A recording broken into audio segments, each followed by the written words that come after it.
Today's episode is sponsored by Billy Keel's Advisory Services. If you want to learn more about how to make your 99 optional, just go to makeitoptional.com. Once again, that's makeitoptional.com.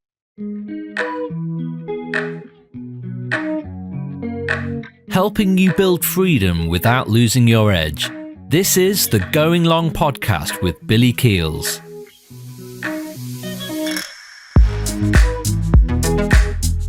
Oh my gosh, I cannot even believe it. You are going to have so much fun, excitement, and learn so much today because you know what? Today's guest, wow. Hold on, everybody.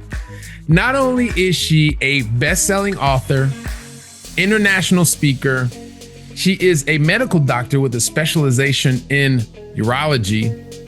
She understands what it's like to build someone else's dream. And guess what?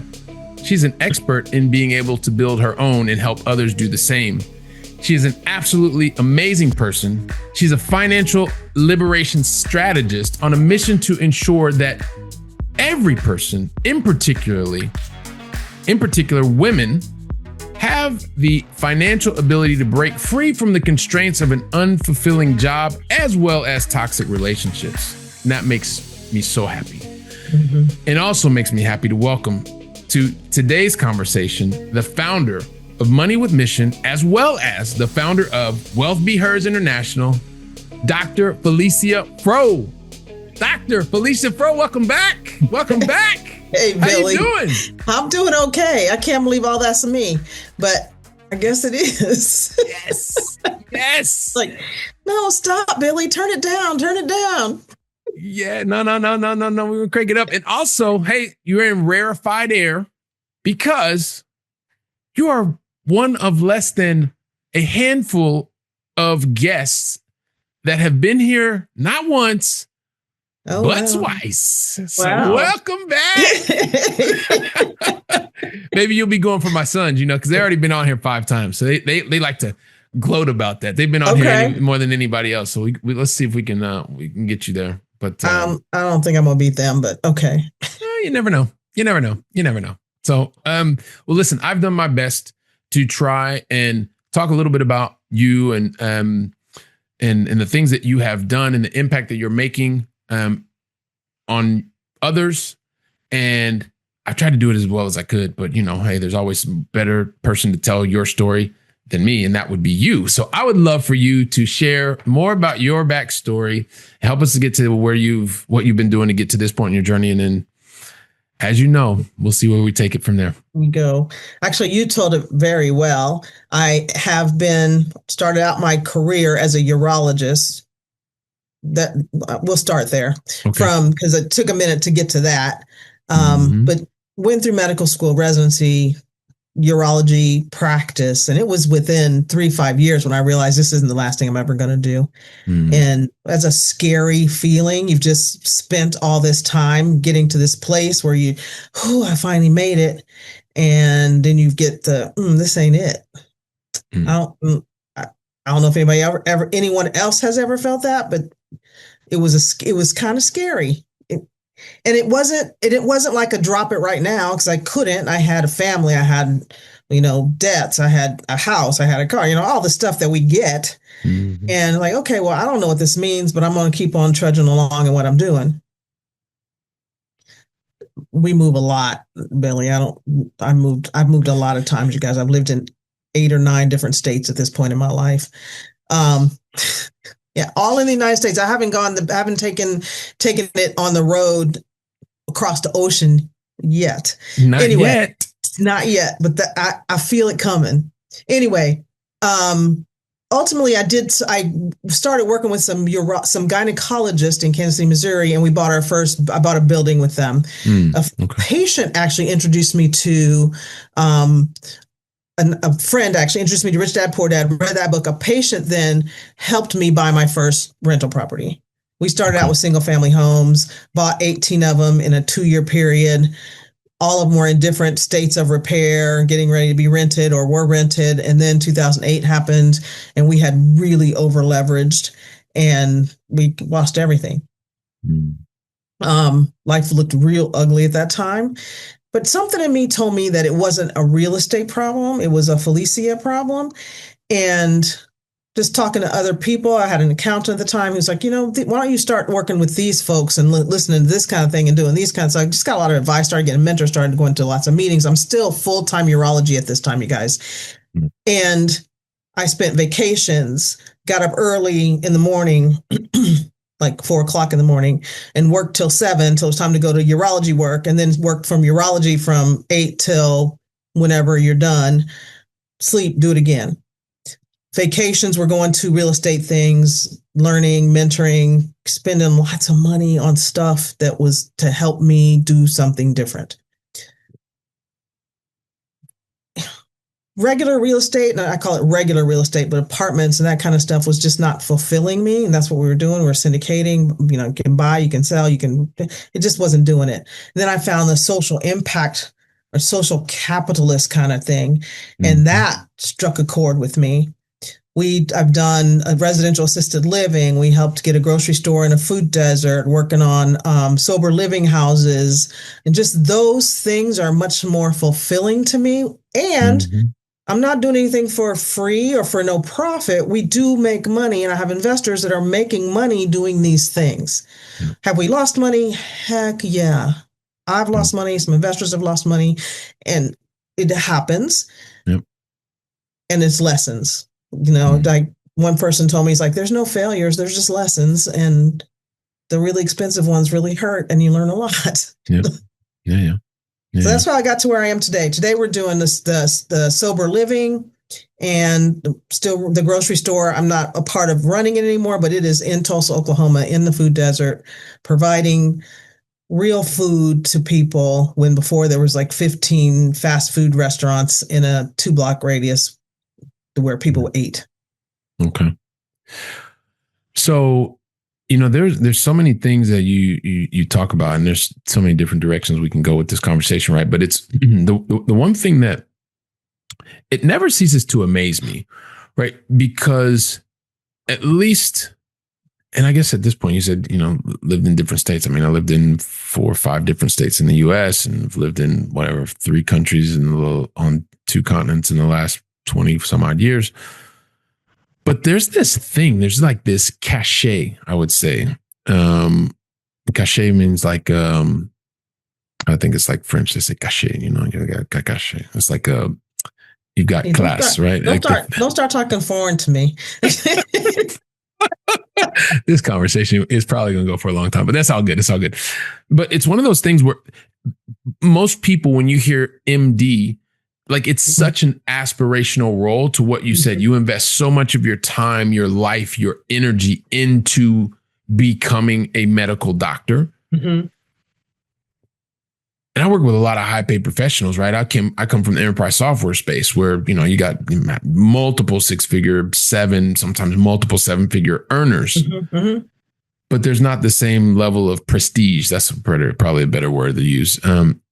For enterprise software sales or sales leaders. So what in the world would make you even want to explore any kind of curiosity that you have beyond something that the majority of the world is aspiring to from a career perspective, medical doctor, and you got the specialization and, like what, like, because some people are like, why in the world would you even do that? Like, talk to us about that, please. It wasn't a choice. I really don't feel like it was a choice. It was this is not it. And it started, like literally this ain't it, as you said before, but it's just like it. And it was like, okay, I don't know what it is. So I'm going to keep on doing this until the it shows itself. And that's kind of how I am. It's like whenever the it shows itself, then hopefully I'll have the courage to take the step to do the it. Yeah. I haven't ever, many people who go into medicine then identify as a doctor. Mm-hmm. I've always identified as Felicia, and being a doctor is something I do. Right. It's not who I am. And that may be a big part of it. I did have some struggle when it came down to this isn't it. Mm-hmm. And when I would start to talk to other doctors about it, there was a lot of like, what do you mean this isn't it? Because what else can you do? You're a doctor. That's all you can do. And I'm like, I don't remember when it was, but it came to me that's like, wait a minute.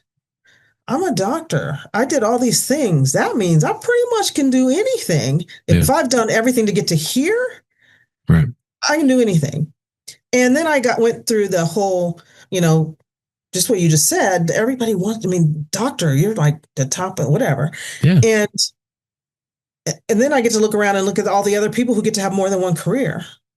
I'm like, well, how come doctors can't have more than one thing? You know, yeah, this is my thing, and I did this for a while, and now I'm going to do something. And it took a while for me to really get inside myself with that, Mm-hmm. and then to ignore the people who didn't see that and accept it for something for me. Yeah. So, and I think that there's a lot of wisdom there, right? In on the enterprise software space, you don't have. I mean, I don't even think sales. You can't even study sales in college, right? There is no sales track. It's not something. But and you get there almost by accident. So there's not the same. Hey, I invested so much time in my life, and there's so much. But once you start getting those paychecks, it's like, oh, I don't ever want to leave this space. So there's almost like everybody else around you is looking at it from the prestige of you've got the nice car, you've got the nice, everybody knows you're getting big paychecks and all this kind of stuff. So I wonder if there was ever a point, because, talking to those that are watching, listening now, like maybe they do feel like pressure from the outside. You knew that on the inside, this wasn't really like, that wasn't it.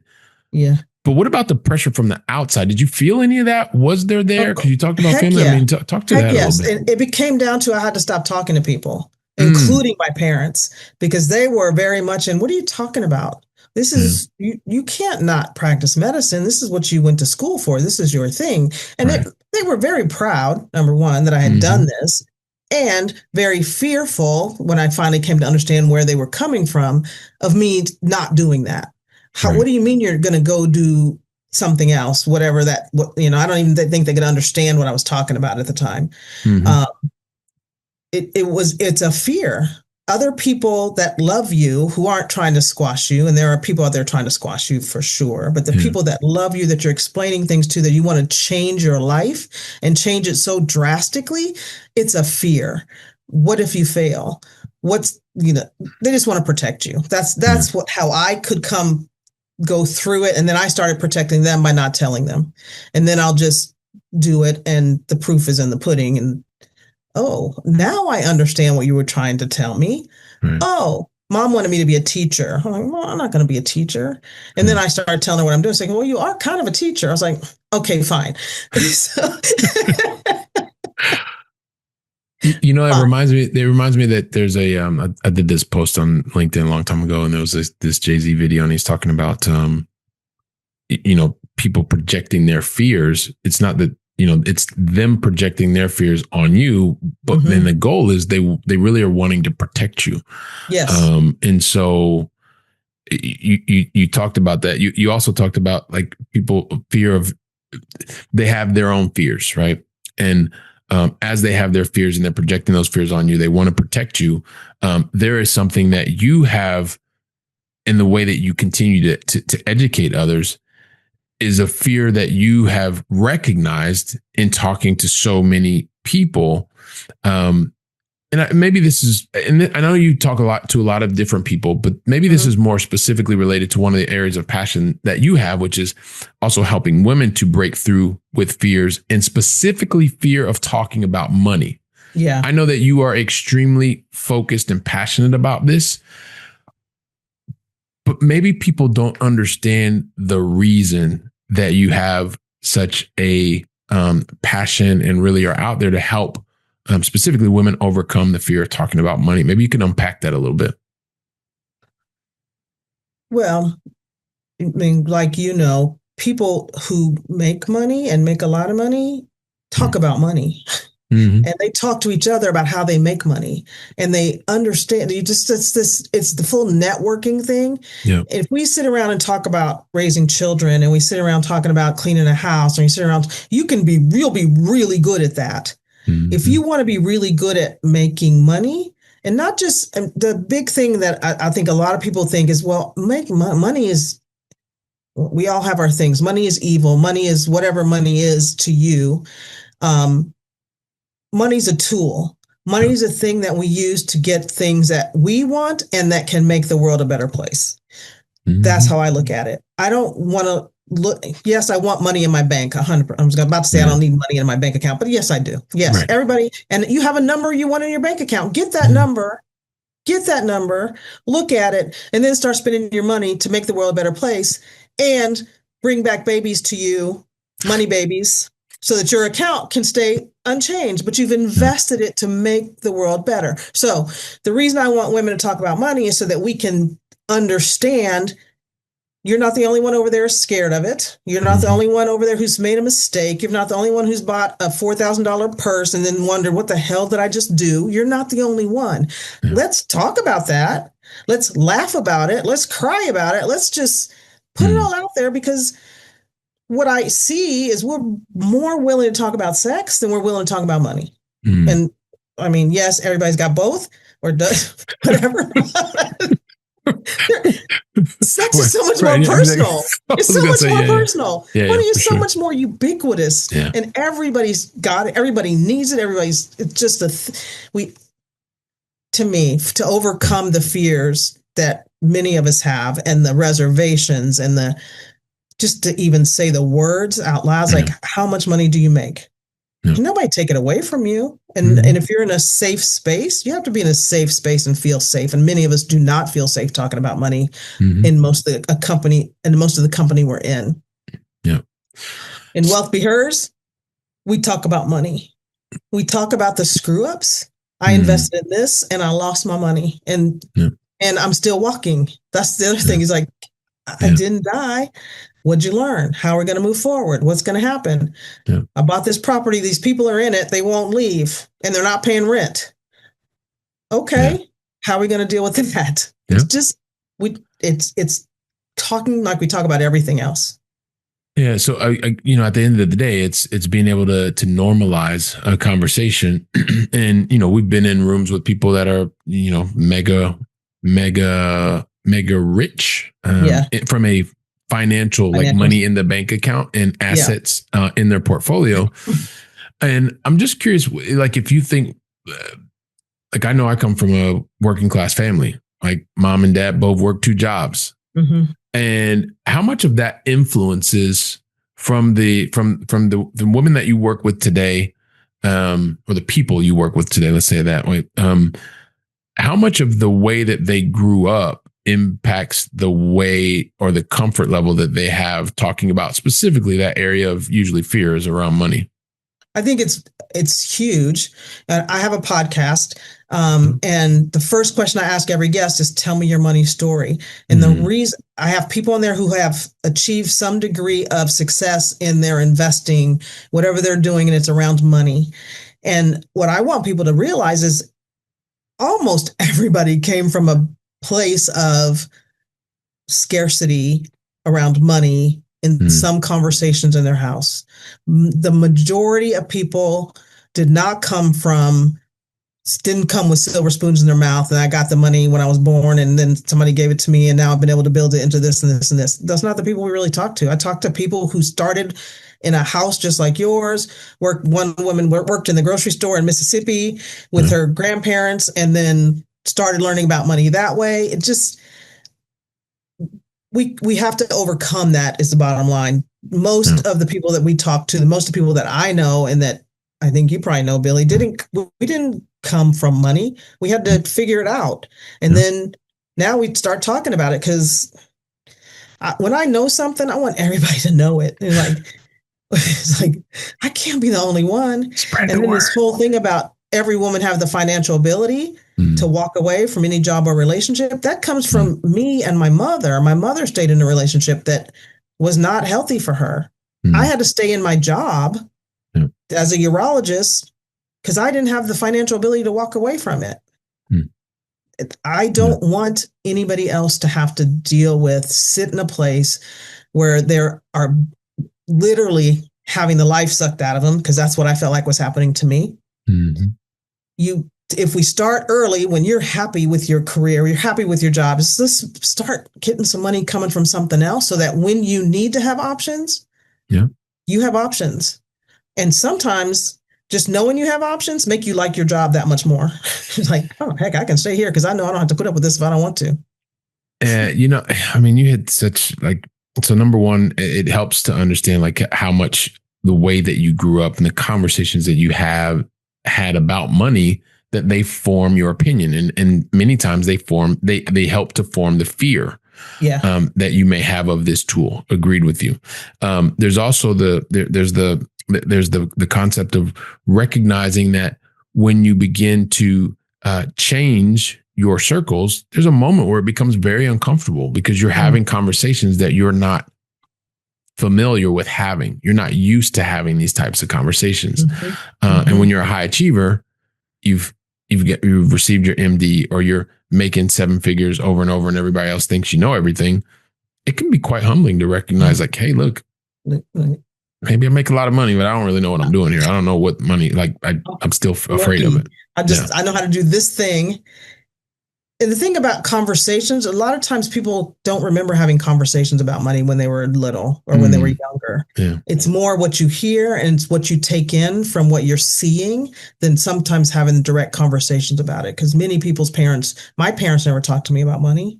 Yeah. It was, we heard arguments and they centered around money. We heard, you can't get that because we don't have the money. Yep.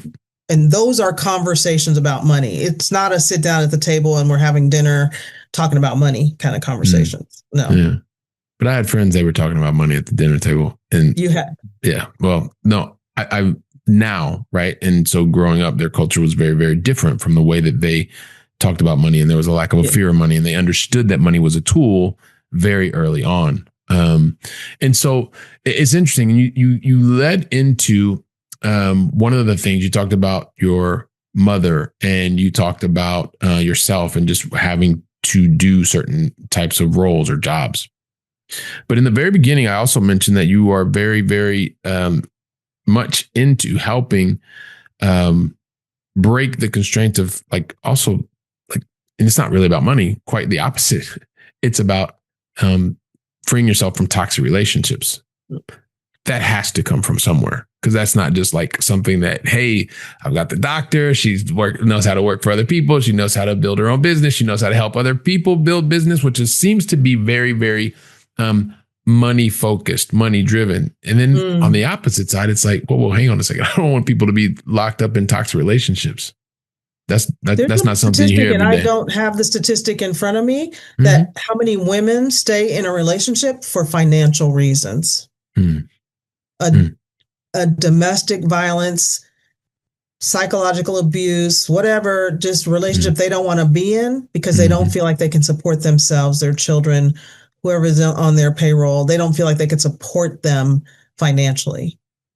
So while everything about being in a toxic relationship isn't about money, if you, just like being in your job, if you have the money to do something else, it's a completely different, it helps change that mindset around, I have to stay here. Gotcha. Like, okay, I have to stay here. Why am I staying here? I got the money to do something different. So then you got to look at something else. Then why am I staying here? Whether it's your job or your relationship, either one. If you've got the money to do something else and you're still staying, there's a different reason you're staying. Yeah, so it comes back, right? And at the end of the day, it's about creating a level. I would say is also that personal security, right? Because at the end of the day, if you have that, or if you're outside of relationships where you feel like they're not bringing you positive energy or positive vibes, or even worse, you feel trapped. When you're able to create that space, when you're able to create a source of independence, then it also adds to the fulfillment that the person will have, that the woman will have, that the man will have. 100%. 100%. And money's not everything. Please don't get me wrong. I don't think money is everything at all. And just like when my sister was saying this one day, like, money ain't everything, but if somebody gave me $20 right now, I would really be happy. Right. You're not going to say, I'm not going to take it. Yeah. And money's not going to make you happy, but it gives you options. It gives you options to figure out what you want. If you don't know what's going to make you happy and you got money coming in, you can lay in your bed till you figure it out. Yep. And anyone who has, sometimes you hear that, like I'm listening to you say that right now. And it's like the people that say that money doesn't matter. It's because you've always had money. Or you've never had money. So you say it doesn't matter because I've been able to get along because I never had it. Exactly. So, and either way, I know that a life with money's not the only thing. Like I grew up falsely believing, because we couldn't talk about money, because I watched my parents work multiple jobs, because the kids that I grew up around when we were living out in the suburbs seemed to have more things financially. I thought that it was because they had money, and I thought my parents were working so hard because they needed to get money. So I began to think, if you have money, you have no problems. But what I realized, and what life helped me to understand, and just a couple years ago, is money ain't everything. And usually when you absolutely have the most challenging moments in your life, it's not money that saves you. It can definitely help. It can allow you to, like you said, you can sit in the bed and you can think about, and it can, but you just hit it on the head. It buys you time. Yeah.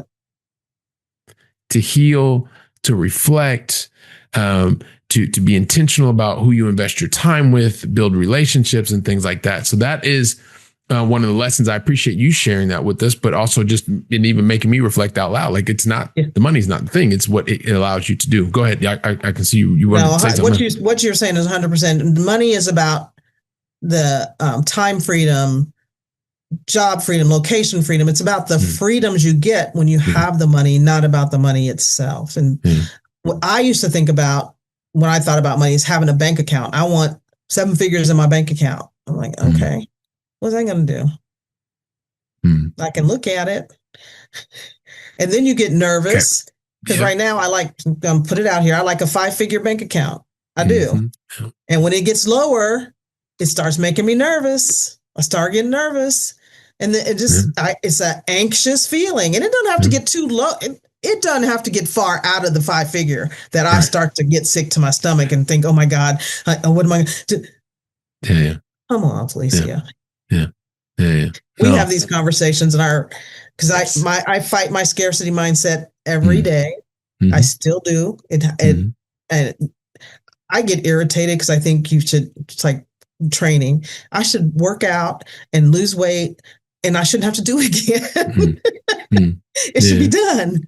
But no, you got to keep on going. Yeah. You know what? It's a really interesting, because I've had, you're just making me think about this right now, but have had clients that when you're in this mode and you're working together and you have a particular rhythm, right? And helping a client see something that they don't particularly see.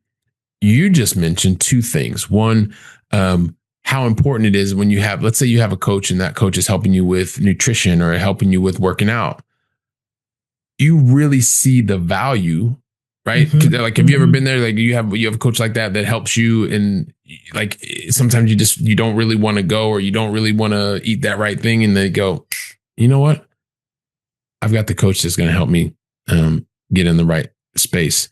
You also said you talk about money and you bring it to the table, specifically when you were talking about, well, be hers. Like, can you talk to us about how you're helping others in that group to be able to talk about things that maybe you just kind of need that safety, or you need to feel like you can bring whatever to the group so that you're not just there trying to do things on your own? Yeah, it's I don't know quite know how to answer as much as how do you build a culture, a feeling of safety? I mean, I don't 100% know how I do that. Sometimes it just seems like it just happens, but it has to be about being open. You can ask me a question, I'm going to answer your question. You may not like the answer, but you asked the question and here's the answer. I work so hard to be so transparent on everything. I was just telling one of the investors, I was like, why am I so transparent? Because I don't want to be on American greed. I don't want anybody interpreting anything I did as wrong or shady or anything. And here's the stuff. Ask me whatever question you want to ask me about the thing. So I think that helps to build, at least with this particular person who is a member of Wealth Be Hers, is just like, that's why I trust you, because you tell me everything. I ask you a question, you give me the answer. Whether I like the answer or not, you give it to me. You question me, you push me a little bit, you get me to see where my own fears are, where I'm blocked. Like, okay, let me go do this. And this person is amazing. She ain't stuck in a job. She's not stuck in a. So that's great. So it's really about being able to not just be open and transparent, or because those things are, and I know that anyone who's watching us, listening to us, they're getting that feel. But it's also about what you just said now. It's about being able to shine a light, especially sometimes when you can't see it yourself, and then knowing that you can move towards that light and feel safe, feel warm, feel safe, that what you want to talk about and discuss, that it's in a place that's going to be accepted. And also that you have to be open to receiving the feedback or maybe the differing point of view, one that challenges everything that you've learned up until this point in your life, maybe because of where you come. So I do that with questions, and people can get frustrated with how many questions. Okay. Because if you say something to me and I was like, okay, well, let me ask, how did you get to that? Oh, then explain that. And it's like, people don't always think through how they got to the decision they got to. And I'm going to push you on it. So you come to realize, oh, either the thing I did worked out great, but I made a wrong turn. I still got to great, or this didn't work out because this is what happened. And that we have to do that. I've had to do it so many times. You and I have talked through stuff like that. It's just, yeah. We There's definitely a little crooked thinking, Felicia. we got to go this way. No, so because we have part of the Going Long family that's listening as soon as we're releasing this, maybe listen a little bit later, and a lot of what you are talking about resonates. But maybe that person, it's the high paid professional who's feeling a little bit open, transparent, feels great. Like, how would somebody connect with you, find out more about what's happening at Wealth Be Hers International? So the website is moneywithmission.com, and there's a book a call button right on the top. And it's not a sales call. It's a who are you? What do you want? What made you push the button? Call. And then we can decide if we can do something together. Okay. The other thing is I like to have fun, as you know, Billy. Like, yes, I know. I want money to be fun. And so Wealth Be Hers is having its first retreat, and we're not doing it in the United States. We're doing it in Dominica next March, only for 10 to 12 women. This is not a big thing, not a big group of people. We are going to get to know each other. We're going to have a good time. I'm so excited. So first time, you can find information about that on the website too, but I like smaller, intimate groups where we can really get into stuff. If you want to hide in a group, you're not going to come play with us. Right. Yeah. It's not your thing. Right. I want women to form communities where they can talk about money, where they can talk about whatever they need to talk about, including money. Let's put it that way, including money. Okay. Well, that sounds great. And then I think one of the things that, not only because, we've talked about this a number of times, and one of the things that you mentioned before, like you have your own podcast, and I'm sure you're going to tell people how they can find out about about your retreat in Dominica.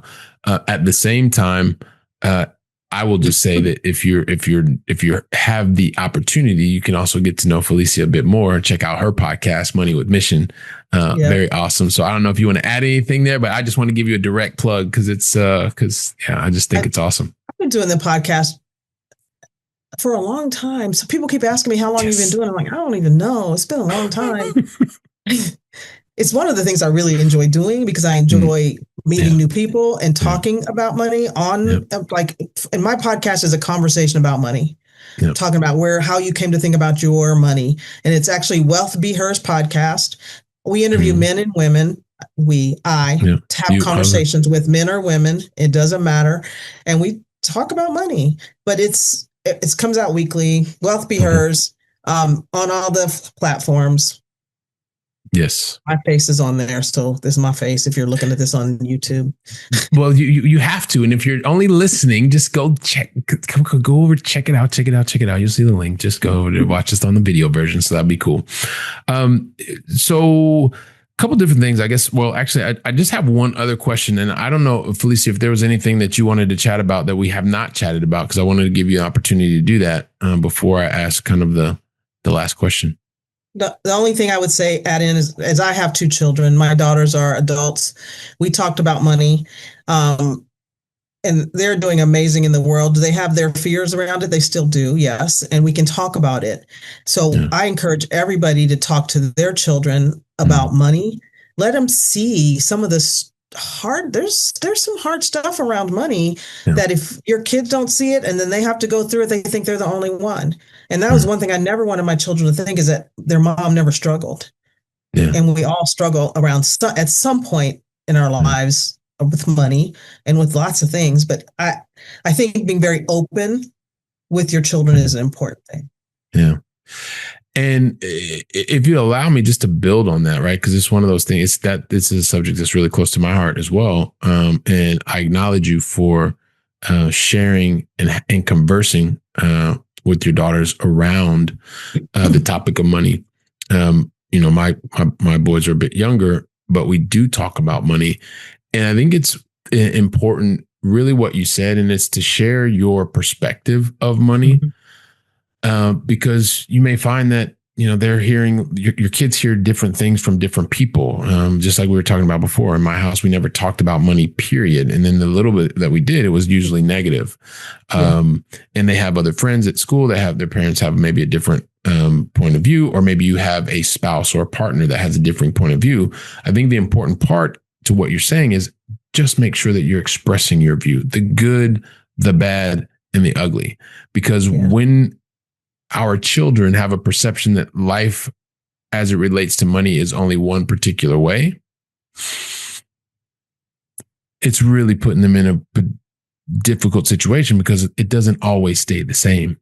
No, I've said so many times in my life, why didn't somebody tell me? Why didn't somebody tell me? Yeah. You're like, okay, my kids will not have to wonder about a lot of things in life, including the aging process. Yeah, mine either. Like, for sure not. Things happen. You weren't expecting that to happen, but things happen. So we'll talk about money. Talk about money. Just have the conversation. And they don't have to be heavy conversations. It doesn't have to be heavy.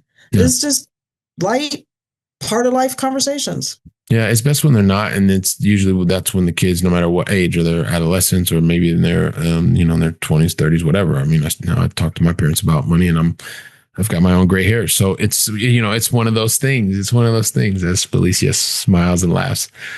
So one of the things in this kind of season of the podcast that I really like to talk about, and it's the final question that I want to ask you, because I used to think, as I told you before, money solved all problems. I used to think, and actually up until a couple of years ago, pretty much everything that I really put my mind to, it worked out better than expected. Right? Okay. Life would help me to understand that things happen for you in life. And sometimes you can't see further down the road, let's say 3 years in this specific example. And when things are going really, really well, and you've got this, like, you're on the high, like, it's only a moment, right? And then things are really, really low. I've been at both ends of the spectrum. Like, it's also just a moment. But there's something different about when you're at that low moment, whether you're doubting yourself, whether you're thinking that you can't do it, whether you're thinking that the world is against you. And no matter what happens, Felicia, everybody in the world can be there to support you. But the thing is, you have to have a conversation with yourself to decide what it is that you want to do. And when you think about those low moments, maybe if you project into the future, like if you could have told yourself something in the past to help get you to this point faster, stronger, better, I think you would have done it, right? Yeah. Okay. Yeah. So now you have the chance. because the highs are the highs and the lows are the lows, but specifically in the lows, you want to be able to help yourself to move and accelerate through that low moment. So if you can think about Felicia 3 years from now, you're going to be at a point where you are, wherever that is. Mm-hmm. And specifically, you're going to go through moments that are really, really challenging. It's just the way it works. So what is the message? What's the one message that you need to leave yourself that you're going to need between now and the next 3 years to help you get to the best version of you in 3 years? What's that one message? It sounds very cliche to me. This is coming out. I'm going to say the words and then I'll see what comes after it. Is keep going. There's no sitting still. Cry when you got to cry. Yeah. Be angry when you got to be angry, but you can't sit in any of that. As one of my coaches says, you got to let that flow through you so that you can continue on your path and find the lesson in whatever got you to where you are as quick as you can. Mm. And maybe there's no lesson. Maybe it's just the way stuff happened. And that's just where you are. And the lesson is, okay, this is just what happened. Now, how do I get out of this and keep going? I want to say don't be afraid, but that's kind of silly because I say don't be afraid and I'm afraid all the time. And I just keep going. It's like, okay, yes, I'm afraid. What can I do to keep it from getting to be the worst thing that ever happened? Yeah. And if the worst thing that ever happened happens, will I die? Mm. Mm. Yeah. And then when I've thought about, it's like, yes, you could die. Then I get all my stuff together so that my family will be okay. Right. If it happens. Right. But it's not gonna happen. So I haven't gotten to that point yet. No. So I love it. So it's keep going. No standing still. Just keep going. Keep going. So you can sit still for a minute. And however long that minute is for you, because there's times when like just being in the bed and getting your energy back is what you need. Crying is amazing. Oh, it's amazing. It's very good. Oh, it's very good. Very, very good for you. Let it out. For the soul. Don't let anybody say don't cry. No. Anybody says don't cry, tell them to go the other direction because they just can't handle it. That's okay. Go over there because this is happening. And what I can also say is when those moments of like those tears are shed, when you think back on those moments, it really helps you to realize how far you've come. Mm-hmm. Like it is just speaking from experience. It just helps you recognize how far you've come. So when you are in those moments where they are the moments and you need to tell yourself, just keep going, keep going. Yeah. Your future self will thank you that you kept going, that you shed many, many tears and that you kept going. So the other thing, Billy, I want to say is that, there's days when I don't want to do anything. And I think about the why for my company. Mm-hmm. Every woman have the financial ability to walk away from any job or relationship that's not in her best interest. When I think about that, it still chokes me up. Yeah. Like this is what I'm here for. Yeah. I can't spend too much time in bed thinking about my sorrows. Yeah. Yeah. Well, definitely not. And so it's find your why, hold on to it, and then move towards it consistently. So the Well Be Hers podcast. So that's awesome. And then I think to myself that this conversation is literally like flown by. Flown by. I'm thinking like, have we already gone through this? And we're talking about you talking. You didn't land the plane. Yeah, well, we're circling. Right, exactly. The airport. We're going around and around, but it's one of those things where you start talking to us and you're telling us about how much time you invested in searching out the career that so many people like aspire towards. You get to this place and you realize like this is not the thing. Yeah. Whereas most people would just say, I'm just going to keep going. Well, no, you stopped and you decided to say, hey, look, I want to continue exploring other options. I've gotten to this point. I have responsibilities and I have other passions. You looked at it. You got involved with other people to explore this passion in terms of being able to specifically, you looked at a way to have more and more financial security. You did that through real estate, right? Mm-hmm. You went real fast to 18 units. And then from there, you know what? Life was getting ready to say, hey, You got there fast, but there's this thing coming around that's going to help you to understand that life happens for you at times. You went through that.